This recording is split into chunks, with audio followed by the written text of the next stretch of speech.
আসসালামু আলাইকুম। কৃষি এগ্রো নার্সারির পক্ষ থেকে স্বাগতম। আমার ঠিকানা দিয়ে থাকি জেলা নাটোর, থানা বড়াই গ্রাম তাল সুকুন্ডুপাড়া। আমি মোহাম্মদ আমিরুল ইসলাম। পটল চাষ বিষয়ে কিছু আলোচনা করব। বাড়িটু লম্বা জাত আর খাটো জাত, এটা দুইটা প্রসঙ্গে আমি আলোচনা করব। এগুলো হচ্ছে বাড়িটু লম্বা জাতের পটলের চারা। এই যে আমি আপনাদের দেখাচ্ছি, এই লডে সম্পূর্ণ চারা হচ্ছে বাড়িটু লম্বা জাতের চারা। আমি আবার খাটো জাতের চারা দেখাবো। এই দেখেন, খাটো জাতের, এটা হচ্ছে খাটো জাত অর্থাৎ বাড়ি ওয়ান জাতের। এটার পাতা অনেকটাই মোটা হবে, মানে যেটা খাটো পটল ওইটার পাতা অনেকটাই মোটা হবে। আর যেটা বাড়ি ওয়ান, এই যে আমি আপনাদের দেখাও বাড়ি টু, এটা হচ্ছে বাড়ি টু, একবারে পাতলা, সেম পাতলা, একবারে পাতলা পাতা। এখানে বুঝতে পারবেন যে বাড়ি ওয়ান বাড়ি টু। তো ভিউয়ার্স, বাড়ি ওয়ানের তেও পুরুষ চারা রোপণ করতে হবে, বাড়ি টুতেও পুরুষ চারা রোপণ করতে হবে। এই যে চারাগুলি দেখেন,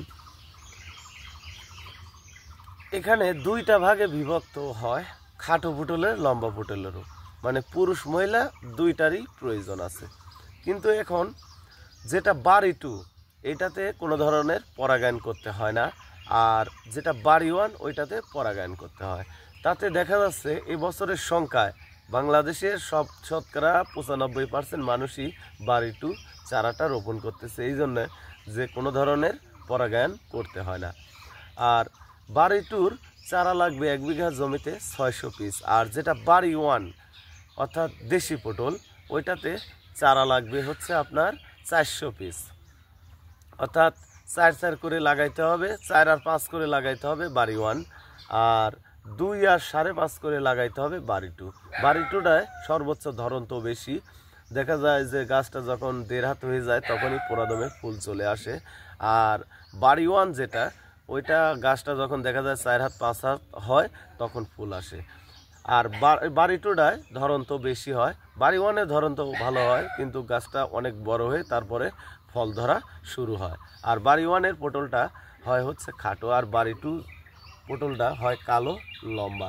এই কারণে বাংলাদেশের প্রতিটি জেলায় বাড়ি ওয়ান পটল একটু কমতে চলতেছে, আর বাড়ি টু পটলটা বাংলাদেশের প্রতিটি জেলায় সর্বোচ্চ চলতেছে। তো ভিউয়ার্স, এই পটলটা চাষাবাদ করবেন উঁচু জমিতে, যে জমিতে বন্যার পানি বা বৃষ্টির পানি জমে না, এমন জমিতে আপনারা পটল চাষাবাদ করবেন, তাহলে ভালো একটা লাভের মুখ দেখবেন। কারণ হচ্ছে এটা দীর্ঘমেয়াদী ফসল, দেখা যায় বছরে 2 মাস পটল হয় না, বাদ বাকি 10 মাস ওই গাছ থেকে আপনারা পটল ফলাইতে পারবেন।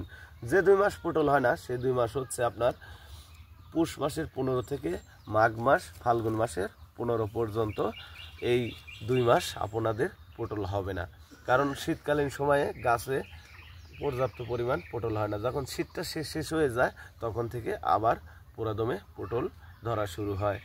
তো ভিউয়ার্স, আমরা কৃষকের সাথে যে চারাগুলি করেছি দেখতে পাচ্ছেন, এই চারাগুলি পাইকারি 10 টাকা করে বিক্রি করতেছি। আপনারা যদি পটলের চারা সংরক্ষণ করতে চান, আমাদের স্ক্রিনে দেওয়া নাম্বারে যোগাযোগ করবেন। আর আপনাদের কাছে অনুরোধ, আমার এই ভিডিওটি অবশ্যই একটি লাইক করবেন, শেয়ার করবেন, কমেন্ট করবেন। আসসালামু আলাইকুম।